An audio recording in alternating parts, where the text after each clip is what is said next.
Welcome, travelers. This is the Baseball Time Machine. In baseball, size can count for a lot. It can mean power, intimidation, or even athleticism. But the thing about size is that it's not everything. Legendary ball players have come in many shapes and sizes.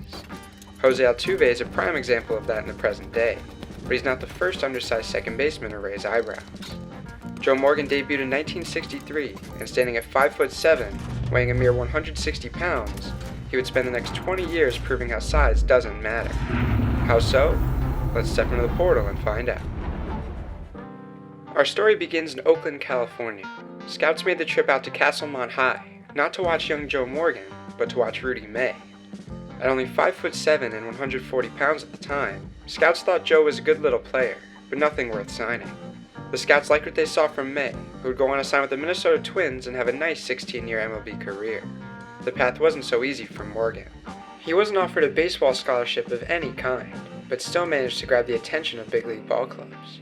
All-star turned coach Cookie Lavagetto was the first to try and get Joe Morgan to the big leagues, asking him to sign with the Mets, but was unsuccessful in doing so.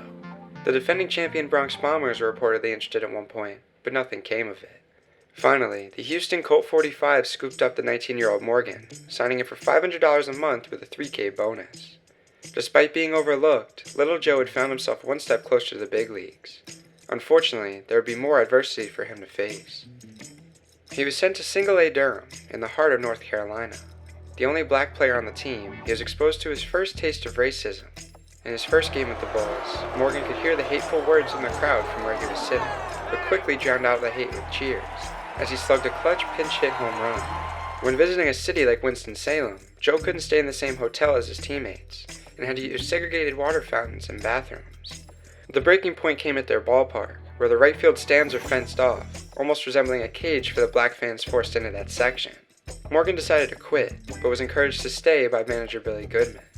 Although the skipper gave him some good advice, his decision to stay boiled down to the shame and embarrassment he felt at the thought of telling his family he was leaving the game. He stuck around and benefited from it. After an outstanding year in Durham, and with Major League rosters expanding for September, Houston changed their plans and called up Joe sooner than expected, just 2 days after his 20th birthday. He only played 8 games for Houston in 1963, which included driving in the game-winning run on an RBI single in only his second game. Morgan spent the 1964 season with AA San Antonio and had a great year, winning Texas League MVP. This earned him another late-season call-up, but this time, there'd be no going back to the minors for little Joe. Early in his time with Houston, Joe Morgan was keeping his back elbow too low when he hit. Teammate and eventual Hall of Famer Nellie Fox suggested that he flap his elbow like a chicken to keep it up. Just like that, Morgan's trademark mechanic was born. Morgan would succeed Fox as the Astros' starting second baseman and have a solid rookie campaign, good enough for a second-place finish in NL Rookie of the Year voting.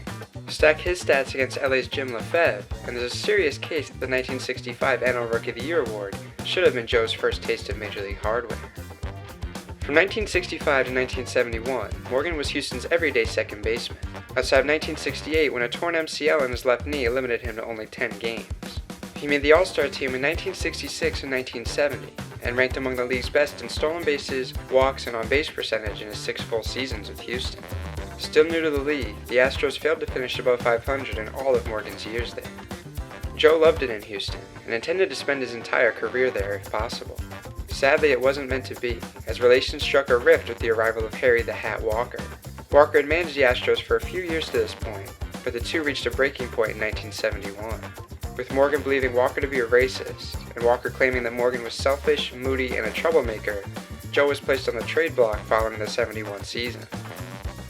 Gentlemen, if I may have your attention for a moment, please.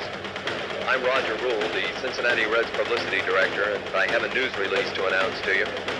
The Cincinnati Reds and the Houston Astros today announced completion of an 8-man trade. Cincinnati has acquired Joe Morgan, Dennis Menke, Jack Billingham, Cesar Geronimo, and minor leaguer Ed Armbrister from the Astros. Houston has acquired Lee May, Tommy Helms, and Jimmy Stewart from the Reds. Although it isn't what Joe had planned, the move couldn't have worked out better for him. Morgan was spectacular in his first year with Cincinnati, leading the National League in runs scored, walks, and on-base percentage.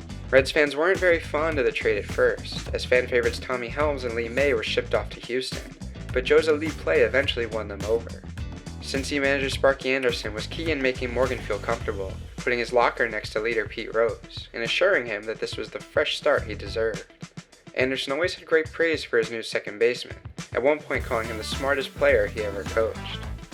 With many different personalities and a fair share of star power, the 1970s Reds didn't always get along. The locker room was often divided, but despite the animosity, all was well on the field, as Morgan made his first trip to the World Series in 1972. After defeating the Pirates in the NLCS, the Reds took on the Oakland Athletics in the Fall Classic. Morgan hit well in the CS, but struggled on the biggest stage, as the A's won in 7 games. The Reds won the most regular season games in 1973, but fell to the Mets in the NLCS. The Mets had won the NL East with the lowest winning percentage ever for a pennant winner. Morgan couldn't get it going, hitting well below the Mendoza line. Cincinnati missed the playoffs in 1974, finishing second to the Dodgers. Joe Morgan had a good season though, leading the league in OBP and winning another Gold Glove. With loads of talent, the Reds would finally put things together in 1975, birthing what we in the present day know as the Big Red Machine. Since he won 108 regular season games, the most by an NL club since the 1909 Pirates. Joe easily won NL MVP, hitting .327 while leading the league in on-base percentage, walks, and OPS. He took home his 3rd consecutive Gold Glove award. Sparky Anderson was blown away by the big season that little Joe produced. The Machine chugged through Pittsburgh, sweeping them to advance to their 2nd World Series of the decade. Morgan would hit .259 in the Fall Classic, including a walk-off single in Game 3 and a game-winning single on the top of the 9th in Game 7, securing victory for the Redlegs. It was Cincinnati's first World Series title since the days of Ernie Lombardi and Johnny Vandermeer 35 years prior. Morgan likely would have won World Series MVP for his heroics, had Pete Rose not hit a stunning .370. Nonetheless, a World Series title under Morgan's belt took him to another level of stardom. Joe graced the April 1976 cover of Sports Illustrated, where they referred to him as the complete player. Even the opposition began to agree with that statement. Morgan proved himself worthy of that title, winning a 2nd straight NL MVP award. He hit .320 while leading the league in OBP and slugging, reaching an MLB and career-high 187 OPS+, hit a career-best 27 homers, and won his 4th consecutive Gold Glove. Who would have thought he could one-up his last MVP campaign? The Reds as a team continued their dominance as well, winning 102 games to take the NL West with ease. They swept the Phillies in the NLCS to claim another National League pennant, setting up a meeting with the New York Yankees in the Fall Classic. The Bronx Bombers were in the midst of their biggest drought since becoming the Yankees, having not won a World Series since 1962. When it came to on-field action, there was no more well-oiled machine than the Big Red one. The Reds swept the Yankees, claiming their 2nd straight World Series title and making New York wait another year to break their drought. The Big Red Machine went undefeated and became the first NL team since the 21 and 22 Giants to win 2 consecutive World Series titles. No team has done it since.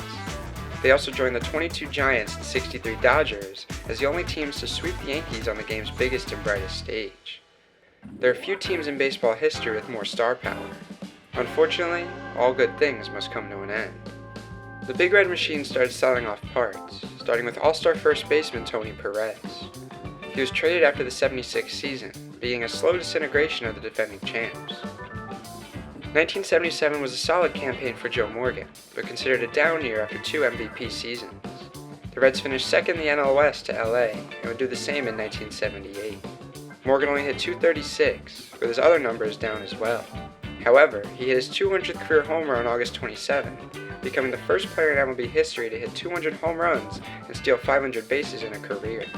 In the present day, there are only 4 members of this exclusive club. Following the season, Pete Rose left in free agency, and Sparky Anderson, who was the first to help Morgan feel comfortable in Cincy, was fired. The machine had rusted, no longer sporting the shine it once had just a few years back. The Reds managed to win the NL West in 1979, their first season under new manager John McNamara, but were swept in the NLCS by Pittsburgh. Morgan, now 36 years old, declared for free agency, leaving behind the best 8 years of his career. 1980 called for a homecoming, as he returned to Houston, where it all began. He'd move around for the remainder of his career, spending 1 season with the Astros, 2 in San Francisco, and then 1 each with Philadelphia and Oakland. He was still an effective player, but not quite the star he was in Cincinnati. Morgan still had a fair share of highlights though, even in the twilight of his career. He won NL Comeback Player of the Year in 1982, as well as the Silver Slugger Award. He made his final World Series appearance in 1983 with the Phillies, once again with Tony Perez and Pete Rose by his side. Despite their 5-game series loss to Baltimore, Joe slugged 2 homers, proving that he could still go on a grand stage. On June 24, 1984, Joe Morgan hit his 265th career home run, passing the great Rogers Hornsby for the most by his second baseman. His record would stand for over a decade until Ryan Sandberg took over. Following the 1984 season, Joe Morgan retired from baseball. Just over 22 years after his MLB debut, Little Joe left the game with a big legacy. Following retirement as a player, Joe Morgan pursued interests in business, philanthropy, and most notably, broadcasting. In 1987, he was inducted into the Cincinnati Reds Hall of Fame and had his number 8 retired. There's no doubt that Little Joe is one of the greatest Reds of all time.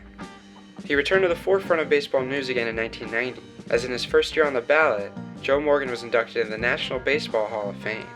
Only the 11th second baseman to be immortalized in Cooperstown, this was an honor that Joe was more than deserving of. Several of his career statistics ranked towards the top among Hall of Fame second basemen. He'd spent 1994 to 2000 calling games for NBC before settling into a role on ESPN's Sunday Night Baseball. Teamed up with John Miller, the two had occupied television sets for well over a decade. Morgan's keen intelligence and vast baseball knowledge made him the perfect analyst. In 2013, Morgan was honored with a statue outside Cincinnati's Great American Ballpark. Only the greatest Reds received bronze embodiments of themselves, as Morgan joined the likes of Bench, Rose, and Perez. In 2020, following a bout with polyneuropathy, Joe Morgan passed away at the age of 77. He's widely considered one of the greatest second basemen in baseball history. Joe was arguably the top player of the 1970s, leading baseball in WAR. He ranks among the top 10 in several stats among second basemen, including first in walks, second in stolen bases, and third in WAR. One man who thinks highly of Morgan is the godfather of statistics, Bill James. James ranked Joe the number 1 second baseman of all time in his new historical baseball abstract. Comparing him to some of the game's finest to grace that position, there's no doubt that Morgan is one of the best. One thing I want to be able to do is 20 years from now is look back and say that I got the most out of Joe Morgan, that I accomplished all I could accomplish with the ability that I had. By that I mean I don't want to look back and say, well, if I'd have worked a little harder in the batting cage, I could have hit higher. If I'd have worked a little harder, I would have been a little better defensively. I want to be able to look back and just say I got all I could get out of Joe Morgan. Now, if that makes me the best player in baseball, fine. If that makes me the worst, that's all I can do. I've got a certain amount of God-given talent, and I want to take advantage of that. I've seen a lot of guys look back over their career and say, if I would have done this or if I would have done that, I could have been better. And that's the one thing I don't want to happen to me. Although overlooked at first, Joe Morgan got his opportunity to prove himself among baseball's best, and didn't disappoint. He successfully cemented himself in baseball history, leaving his mark as a winner and staple of the 1970s. Morgan's story comes with a message, one that says to never give up on a dream, and that hard work goes a much longer way than any physical features. Little Joe made a big impact. This has been the Baseball Time Machine. Thanks for traveling with us. We here at Baseball Time Machine appreciate you spending time with us. To celebrate our recent journey, crack these codes for a chance to win a mystery artifact. Safe travels!